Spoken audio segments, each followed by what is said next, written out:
बारग' फरायसाफोर जि माने 1996 मायथाइनि बेच बिसोरो दिनैनि समाव बा दिनैनि दिनाव जिबायदि हाबाफारि लादों जे फोरोंगिरिफोरखौ लाफानानैहा मोनसे पिटि बस बे पिटि बसखौ खालामनाया मोजां जादों। मानो मोजां जादों होनब्ला बिनि गेजेरजों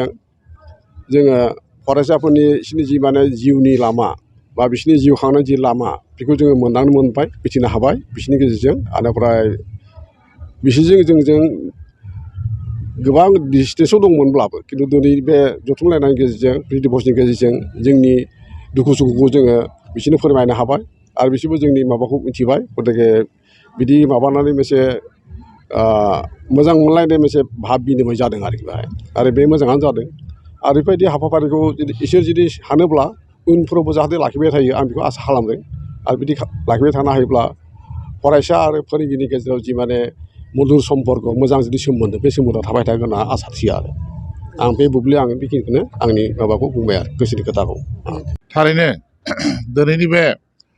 1992 मायथाइनि जा HLC आनजाद होनाय बेच जोंनि SB बड' गोजौ फरायसालिनिफ्राय दा गेट टुगेदार मोनसे खुंनाया जोबोद मोनसे गोजोनथाव हाबाफारि जादों होननानै आं बुंगोन। मानो होनना बुङोब्ला दा जिहेथु 1992 मायथाइया बेसेबांबा गोबाव जालांबाय जों माखासे फरायसाफोरखौ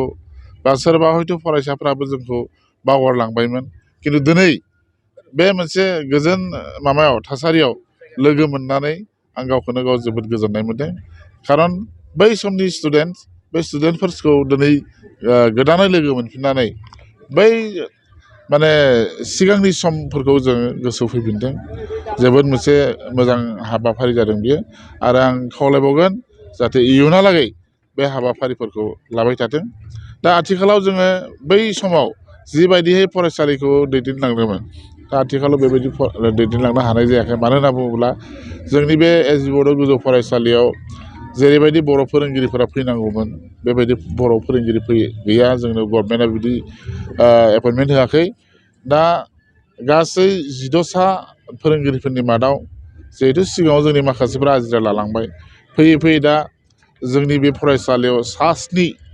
माने गुबुन हारिफोरखौ मा जाहैदों जोंनि फरायसालियाव एपइन्टमेन्ट होनानै माने बुंनो थाङोब्ला जोंनि फरायसालिखौबाबो बर' मिडियाम फरायसालिफोरखौ फोजोबस्रांनानै मोनसे लामासो नामा बेखौ मोनसे सानजाथाव जाहैदों आरोखि। दा फैगोन समफोराव दा जोंनि माखासे हारिमायारि बा जोंनि जाथिनि जायफोर संगठन बे संगठनफ्रा बेफोर समस्याफोरखौ जुदि नोजोर होआब्ला हयथ' सानसे समाव जोंनि बर' मिडियामनि फरायसालिफोरा जोबस्रांलांगोन आं बेखौ सानदों आरोखि। दा बेखायनो आं खावलायदों दिनै बे गोजोन मोनसे प्रिथिभुसन जानाय समावनो बा पिकनिक गेट टुगेदार बेनि गेजेरजों आङो जोंनि